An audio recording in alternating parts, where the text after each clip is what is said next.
Hello, કેમ છે વિદ્યાર્થી મિત્રો? મજામાં ને? Welcome back to biology class. Previous લેક્ચરની અંદર આપણે અભ્યાસ કર્યો છે નિવસન તંત્ર, એની રચના અને એની જે કંઈ પણ કાર્ય છે તે પૈકી એક મૂળભૂત એકમ તરીકે ઉત્પાદકતા, કે જેમાં પ્રાથમિક ઉત્પાદકતા અને દ્વિતીયક ઉત્પાદકતા એની વિશે માહિતી મેળવી છે. ઓકે, આજના લેક્ચરની અંદર આપણે હવે અભ્યાસ કરવાનો છે બીજા બે મૂળભૂત એકમ તરીકે વિઘટન અને ઉર્જા પ્રવાહ. રાઈટ?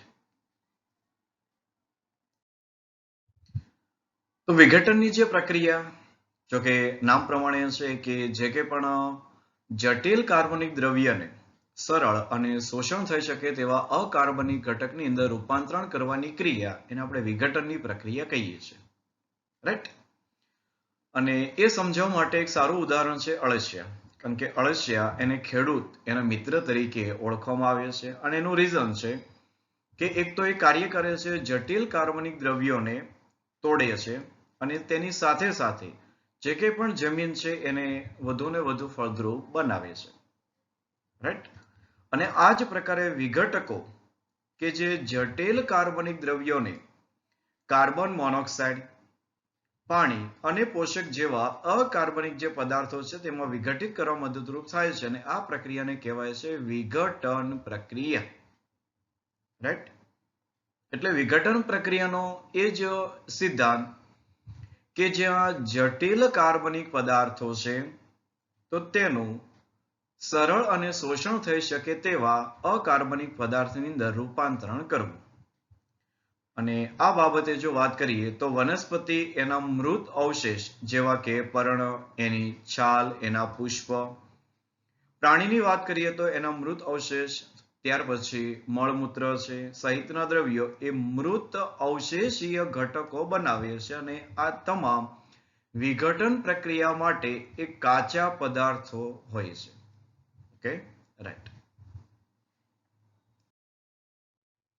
વિઘટન જે પ્રક્રિયા છે તે પણ એક ક્રમશઃ પ્રક્રિયા છે અને એ ક્રમશઃ પ્રક્રિયા તબક્કા પ્રમાણે થતી હોય છે. એમાં પહેલો તબક્કો છે અવખંડન, એટલે કે તોડવું, નાના ટુકડાની અંદર રૂપાંતરણ. રાઈટ?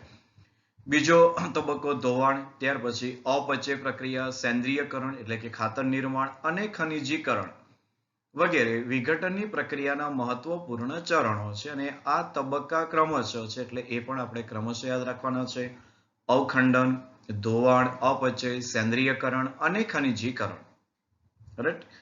તો એ પ્રથમ તબક્કાની વાત કરીએ તો અવખંડન, ફ્રેગમેન્ટેશન, કે જેમાં મૃતભક્ષી તરીકે એટલે કે ડેટ્રીવોરસ, કે જે આવા મૃત દ્રવ્ય અથવા તો નિક્ષેપિત જે દ્રવ્ય છે તેના પર નભનારા સજીવો છે અને એને આપણે કદાચ એવું પણ કહી શકીએ કે ભાઈ બેક્ટેરિયા છે, ફૂગ છે, ઉદાહરણ તરીકે અળસિયા. ઓકે, તો આવા જે કે પણ ડેટ્રીવોરસ છે કે જે મૃત અવશેષીય પદાર્થોને એ નાના નાના કણની અંદર તોડી નાખે છે અને આ પ્રક્રિયાને કહેવાય છે અવખંડન. ઓકે, અને એનસીઈઆરટીમાં જે આપણને જે ચિત્ર આપ્યું છે અવખંડન પ્રક્રિયાનું, તો એ જો જે કે વૃક્ષ છે તેની અંદરથી આ જે પર્ણ એ તૂટી પડ્યું છે. હવે આ પર્ણ પર તો કે બેક્ટેરિયા, ફૂગ આવા જે મૃતભક્ષી આવી અને પર્ણને નાના નાના ટુકડાની અંદર તોડી નાખશે અને એ પ્રકારે હવે જો કે કીટક અને અન્ય પ્રાણીઓ દ્વારા કેટલાક પદાર્થો ખવાઈ જશે અને પોષક પદાર્થો અને ઉર્જાનો હવે આહાર જાળની અંદર પ્રવેશ છે. અને હવે આ જે એક પર્ણ છે તેની અંદર વાત કરીએ તેમ કે આવા જે સજીવો, એ સજીવો તો કે નાના નાના જે ટુકડા છે એની અંદર એનું રૂપાંતરણ કરી નાખશે. ઓકે,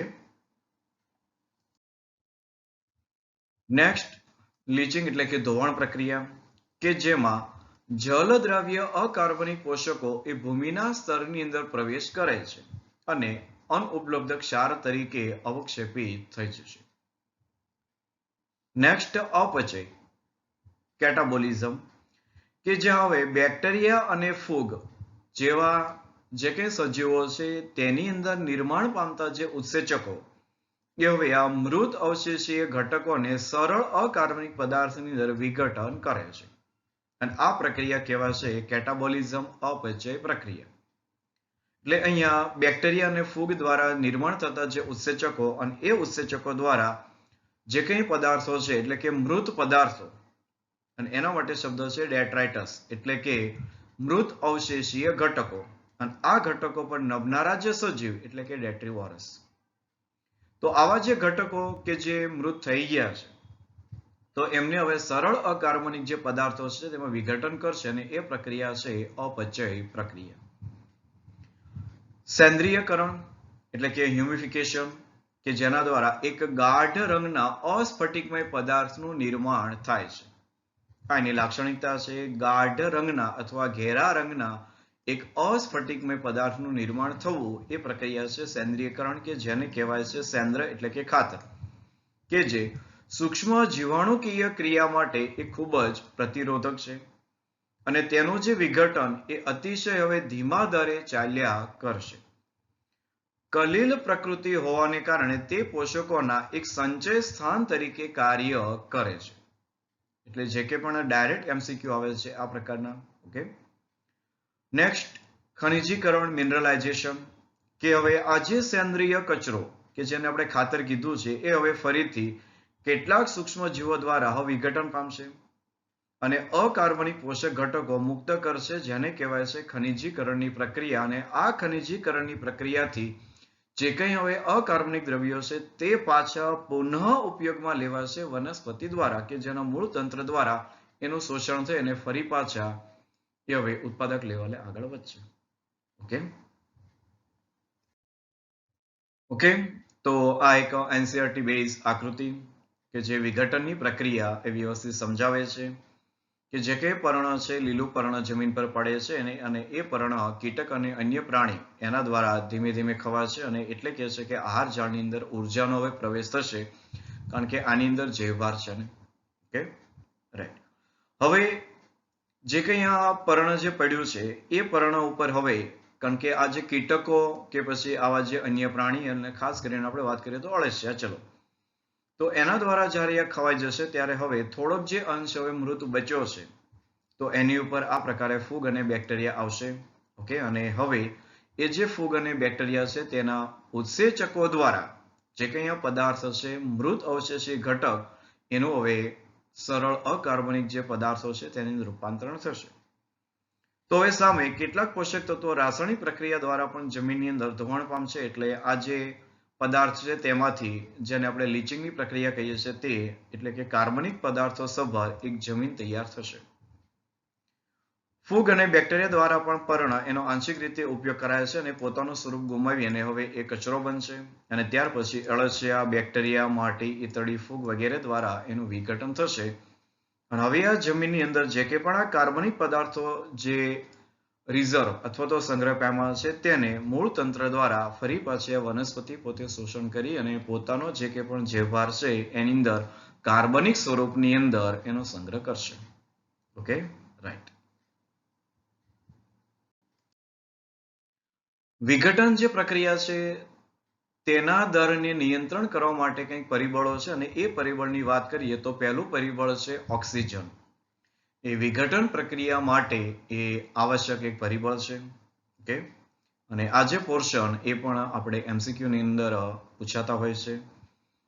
તો પહેલું પરિબળ છે ઓક્સિજન. પછી વિઘટનનો દર એ મૃત અવશેષીય ઘટક અને પર્યાવરણીય જે કારકો એના રાસાયણિક સંઘટન દ્વારા પણ નિયંત્રિત થતો હોય છે. અને એ પ્રકારે કે ચોક્કસ પર્યાવરણીય જે પરિસ્થિતિમાં જ્યારે આવા મૃત અવશેષી ઘટકો જો લિગ્નિન અને કાઇટિન સભર હશે તો વિઘટનનો દર એ ધીમો થઈ જશે, કારણ કે આપણને ખ્યાલ છે કે લિગ્નિનનું વિઘટન એ ખૂબ જ ધીમા દરે એ થતું હોય છે. તો એ દરમિયાન એટલે કે એવા મૃત અવશેષી ઘટકો જેમાં લિગ્નિનની માત્રા વધારે છે તો એનો વિઘટનનો દર એ ધીમો રહે છે અને જેમાં સેલ્યુલોઝની માત્રા વધારે છે એનો દર વધારે ઝડપી છે. અને જો મૃત અવશેષીય ઘટકો એ નાઇટ્રોજન અને શર્કરા જેવા જલ દ્રવ્ય પદાર્થો સભર હશે તો એ પણ દર કેવો થઈ જશે? ઝડપી થઈ જશે. ઓકે, તાપમાન અને ભૂમિ એની અંદર રહેલો જે ભેજ એ પણ એક વધારે મહત્વ ધરાવતું એક પર્યાવરણીય પરિબળ છે, કારણ કે આપણને ખ્યાલ છે કે ઓછો તાપમાન એટલે કે છાંયડા જેવી જગ્યા હોય અને ભેજવાળું જો જગ્યા હોય તો એ જગ્યાએ ફૂગનો વૃદ્ધિ દર વધારે છે અને જેમ ફૂગનો વૃદ્ધિ દર વધારે તેમ મૃત અવશેષીય ઘટકોનો વિઘટન પ્રક્રિયાનો દર પણ વધારે.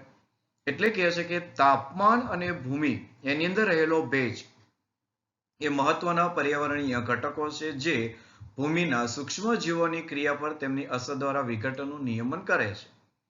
કારણ કે હુંફાળું વાતાવરણ અને ભેજયુક્ત પર્યાવરણ એ વિઘટન માટે અનુકૂળ હોય છે. એનો રીઝન છે ફૂગ. અને જ્યારે ઓછું તાપમાન અને અજારક જીવન એ વિઘટનને અવરોધે છે. કારણ કે વાત કરી તેમ કે વિઘટન માટે જરૂરી પર્યાવરણ કેવું હોવું જોઈએ? જારક. એટલે કે છે કે ઓક્સિજન એ આવશ્યક ઘટક છે. અને હવે તેના પરિણામ સ્વરૂપ કાર્બનિક દ્રવ્યોનો ભંડાર એ રચાશે. એટલે વિઘટનની પ્રક્રિયા અને અસર કરતા પરિબળની અંદર ખાસ એક ઓક્સિજન અને ત્યારબાદ જે કંઈ મૃત અવશેષી જે પદાર્થો છે એની રાસાયણિક બંધારણ કેવું છે? એ લિગ્નિન યુક્ત છે, એ કાયટેન યુક્ત છે, વધારે સેલ્યુલોઝ યુક્ત છે, નાઇટ્રોજન યુક્ત છે કે શર્કરા યુક્ત છે? તો તેના પર એ ડિપેન્ડ કરે છે વિઘટન પ્રક્રિયાનો દર. ત્યાર પછી પર્યાવરણીય ઘટક તરીકે તાપમાન અને ભૂમિની અંદર રહેલો ભેજ. ઓકે, નેક્સ્ટ પરિબળ તો કે ઉર્જા પ્રવાહ એનર્જી ફ્લો.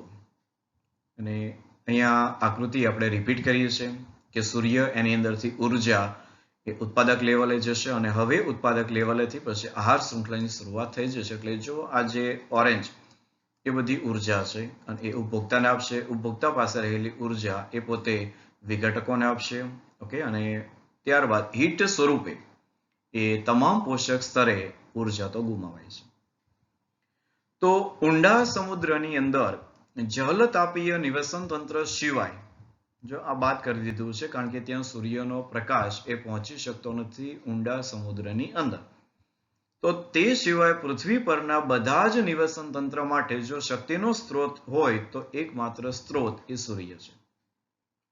અને આપાત જે કે પણ સૌર વિકિરણ થાય છે તેના 50% કરતા પણ ઓછા ભાગનો પ્રકાશ એ પ્રકાશ સંશ્લેષીય સક્રિય વિકિરણ ફોટોસિન્થેટિકલી એક્ટિવ રેડિયેશન પાર એની અંદર પરિણમે છે. PAR આનું ફૂલ નેમ પણ પૂછે છે, ફોટોસિન્થેટિકલી એક્ટિવ રેડિયેશન, કે જે આપાત સૌર વિકિરણ છે એનું જે કે ટોટલ છે તેના કરતા જે 50% છે એના કરતા પણ ઓછા ભાગનો સૂર્યપ્રકાશ એ વનસ્પતિ માટે ઉપલબ્ધ છે, અથવા એવું કહી શકાય કે વનસ્પતિ એમાંથી એ ઉપયોગમાં લે છે. તો વનસ્પતિ અને પ્રકાશ સંશ્લેષી જે બેક્ટેરિયા એ હવે સરળ અકાર્બનિક જે પદાર્થ છે તેમાંથી ખોરાક બનાવવાની પ્રક્રિયામાં સૂર્યની વિકિરણ ઉર્જાનું એ પણ સ્થાપન તો કરે છે ને. અને વનસ્પતિ માત્ર હવે જો આ જે ટોટલ મતલબ કે 50% કરતા પણ ઓછો જે પાર છે તેમાંથી માત્ર 2 થી 10% પ્રકાશ સંશ્લેષી સક્રિય વિકિરણ એ ગ્રહણ કરે છે. એટલે વ્યવસ્થિત સમજો કે પૃથ્વી ઉપર જે કે પણ નિવસન તંત્ર છે અને તે નિવસન તંત્ર થકી જે કે પણ વસ્તી છે એ કોઈ પણ જાતિની હોય તો તેના માટે તૈયાર થતો જે ખોરાક છે એ માત્ર સૂર્યપ્રકાશના 2 થી 10% ની અંદર આવી જશે.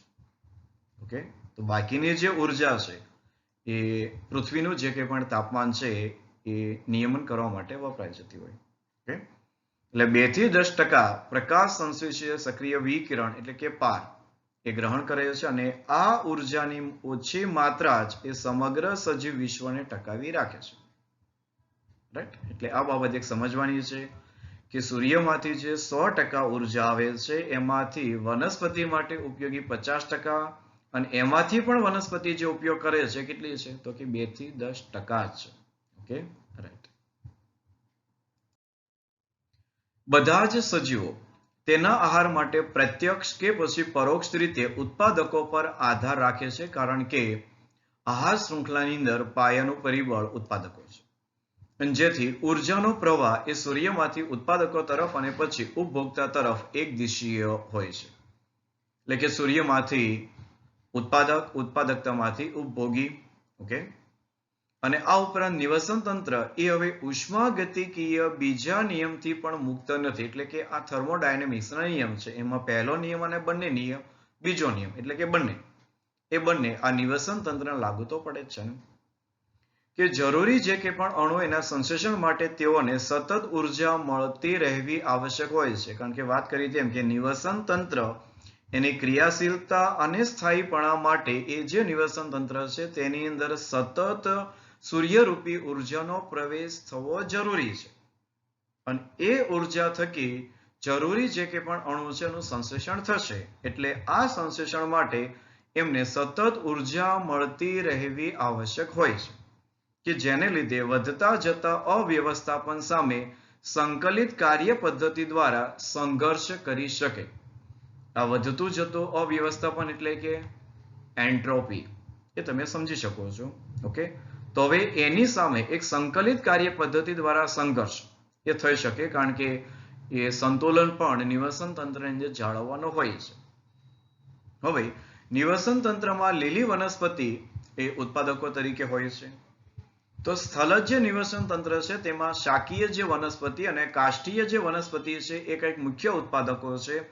તો એની સરખામણીએ જલજ નિવસન તંત્રની અંદર વનસ્પતિ પ્લવકો છે, ઓકે, ફાઇટોપ્લેન્ક્ટન છે, લીલ છે, અને જલીય વનસ્પતિ એની વિવિધ જાતિ એ ઉત્પાદકો તરીકે છે.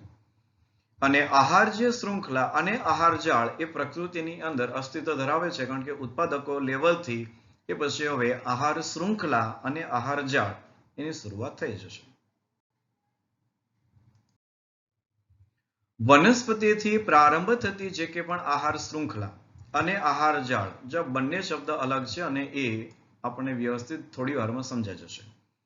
આહાર શૃંખલા ફૂડ ચેન અને આહાર જાળ ફૂડ વેબ તો એવી રીતે બનેલી હોય છે કે પ્રત્યેક પ્રાણી એ આહાર માટે કોઈ વનસ્પતિ પર કે અન્ય પ્રાણી પર આધાર રાખે છે અને બદલામાં તે કોઈ બીજા પ્રાણી એના માટેનો આહાર પણ બને છે. તો એનાથી એક આહાર શૃંખલા અને એક આહાર જાળ પરસ્પર જ્યારે પ્રાણીઓ વચ્ચે પ્રક્રિયા થશે તો આહાર જાળનું સ્વરૂપ એ નિર્માણ કરશે.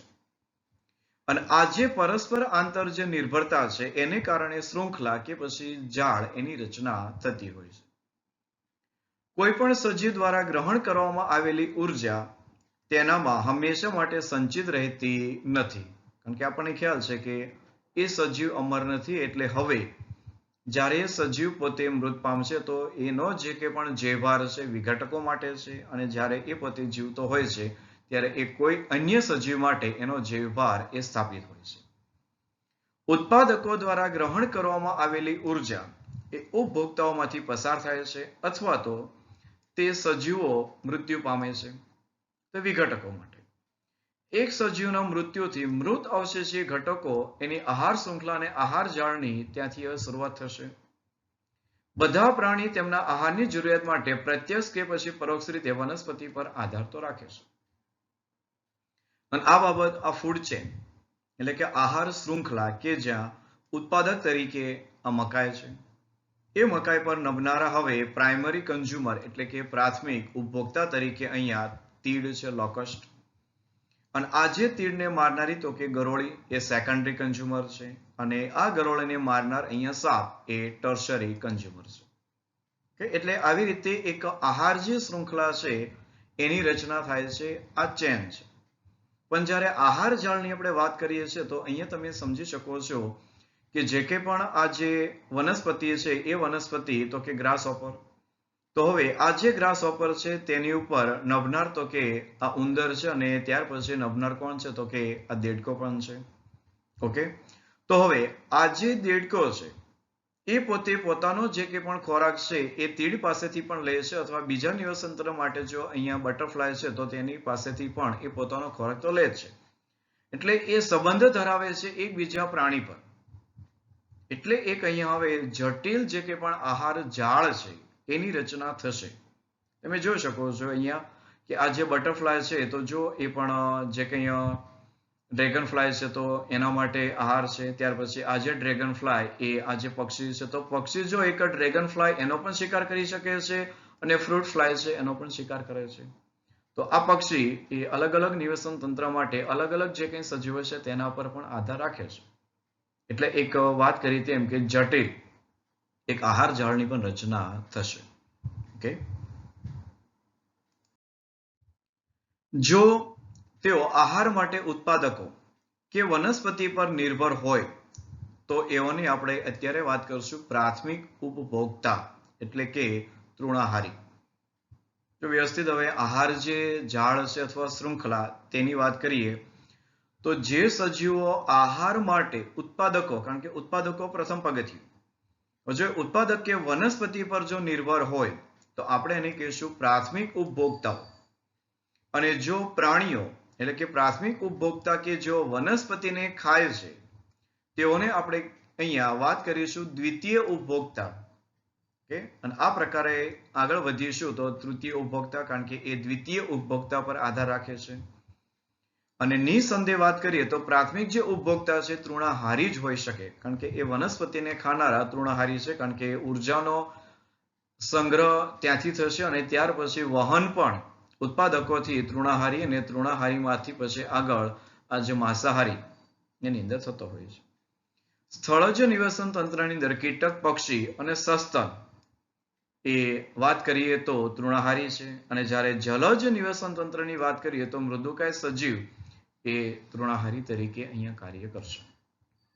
ઓકે, તો એક આહાર શૃંખલા કે જ્યાં ઘાસ એટલે કે પ્રોડ્યુસર તરીકે ઉત્પાદકો આ ઉત્પાદકો પર એટલે કે વનસ્પતિ પર માત્ર જો આધાર રાખે તો એ પ્રાથમિક ઉત્પાદકો, પ્રાથમિક ઉપભોક્તા, માફ કરજો, તો એ પ્રાથમિક જે ઉપભોક્તા છે તેની પર આધાર રાખનારા દ્વિતીય ઉપભોક્તા, તેની પર આધાર રાખનારા તૃતીય, અને ત્યાર પછી ટોચ પરના પ્રિડેટર્સ એટલે કે એપેક્સ, એ ટોચ પરના ભક્ષકો છે.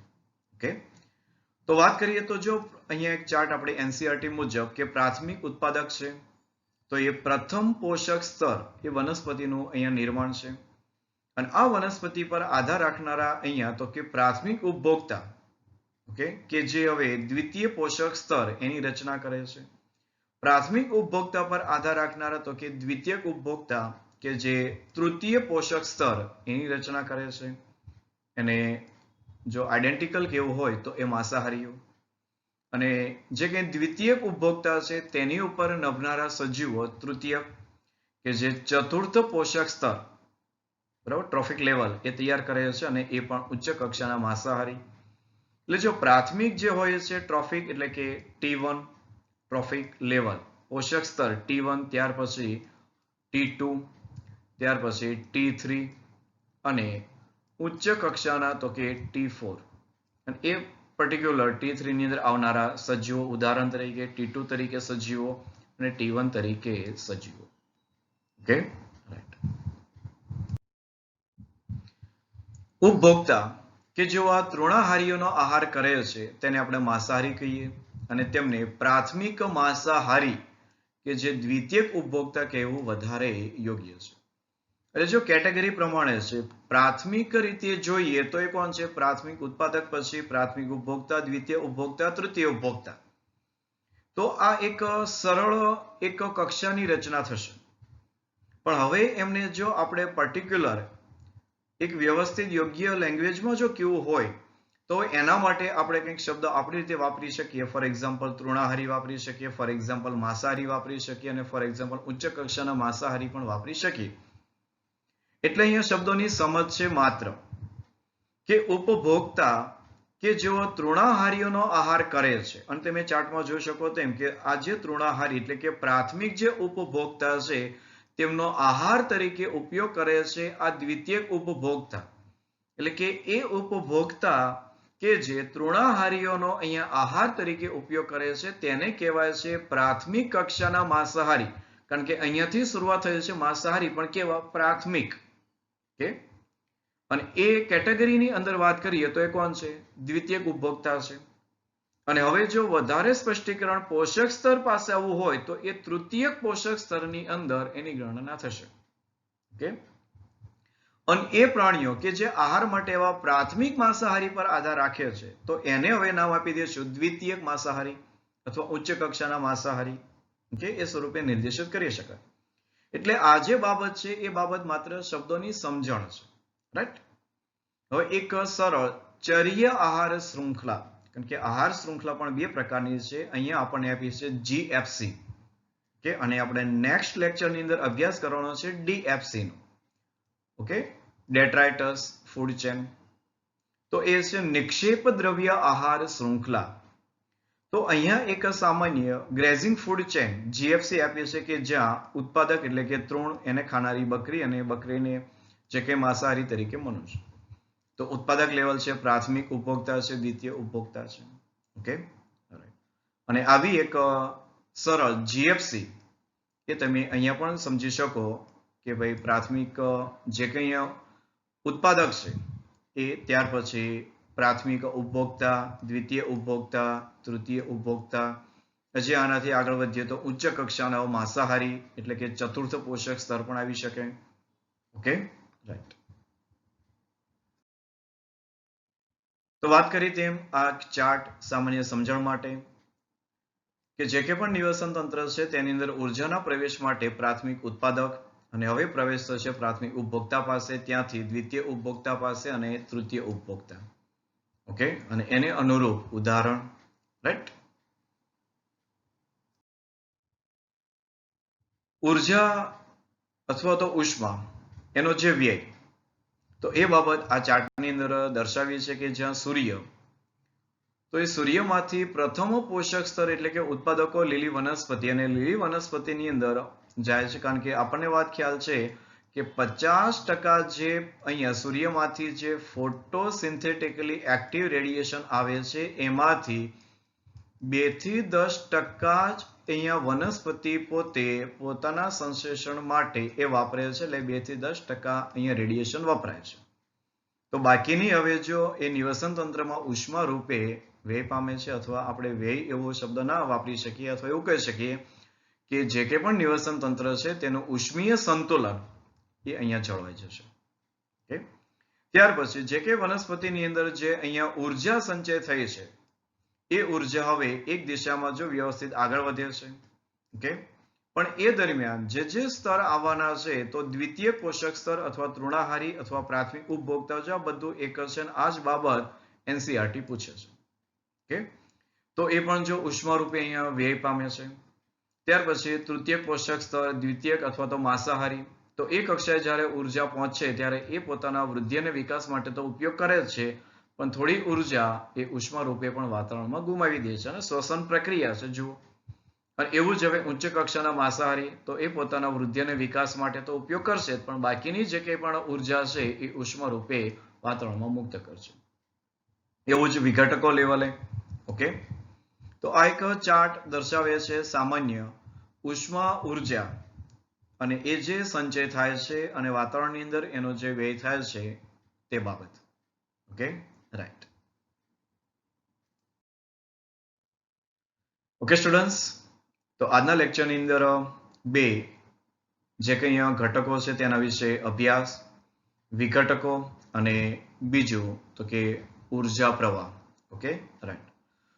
નેક્સ્ટ લેક્ચરની અંદર જે આપણે અહીંયા ઉર્જા પ્રવાહની અંદર જે જીએફસી ની વાત કરી છે, તો હવે નેક્સ્ટ આહાર શૃંખલા તરીકે ડીએફસી એટલે કે ડેટ્રાઇટસ ફૂડ ચેન અને ઇકોલોજીકલ પિરામિડ એટલે કે પરિસ્થિતિકીય પિરામિડો એના વિશે અભ્યાસ કરીશું. ઓકે, તો મળીએ નેક્સ્ટ લેક્ચરની અંદર. ત્યાં સુધી આપ સૌને all the best. Have a nice day and thank you.